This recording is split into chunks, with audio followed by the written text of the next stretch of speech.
Hello and welcome to Shuffle and Roll and another recap of the D&D campaign I'm running, Nightfell. So this was the first week for a while that all of the campaign players were there, and so quite a interesting session. So it started off with the two lads that were at the session last week, basically describing what had happened and what information they had got, which then came to the point where they needed to decide what to do next after the escape from Scenaria. So they decided that they would head east, trying to find one of the weapons that combine with the Kakari.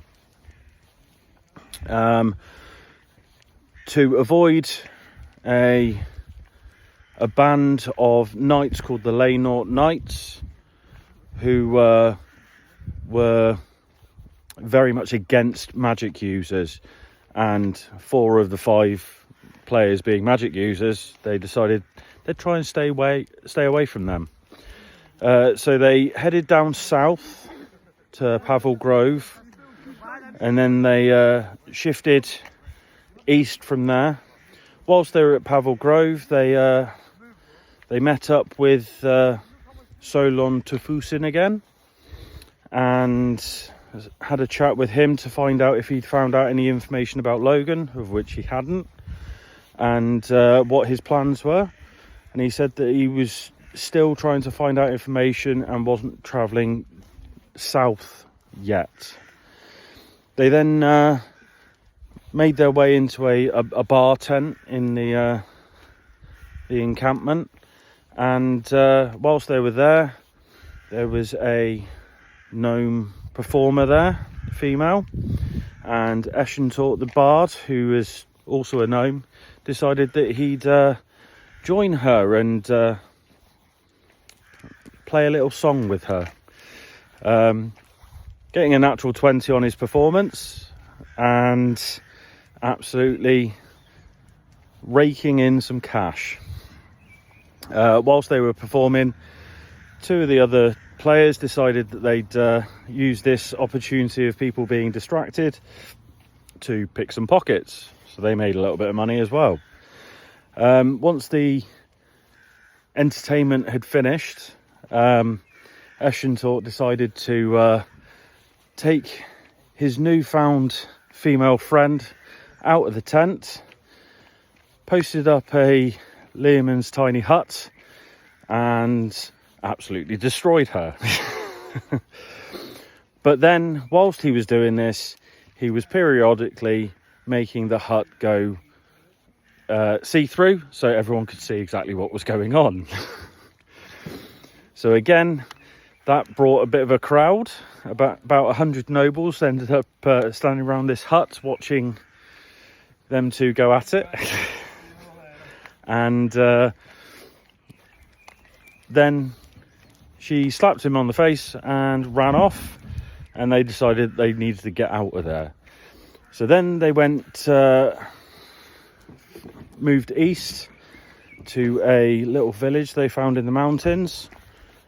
At this point, the village was all Silver Dragonborn, and they started asking questions about if they'd seen a dragon around, because they'd found out a little bit of information about the Kakari, that the brown Kakari was in the clutches of a dragon, and also asking about a red orb, trying to find the red Kakari, which was engulfed in flame.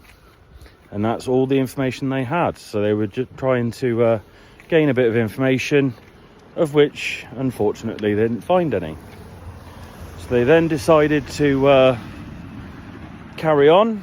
As they were travelling, they decided to follow the river, and as they were following the river, they came to quite a sizable pond or lake that had formed as part of the river.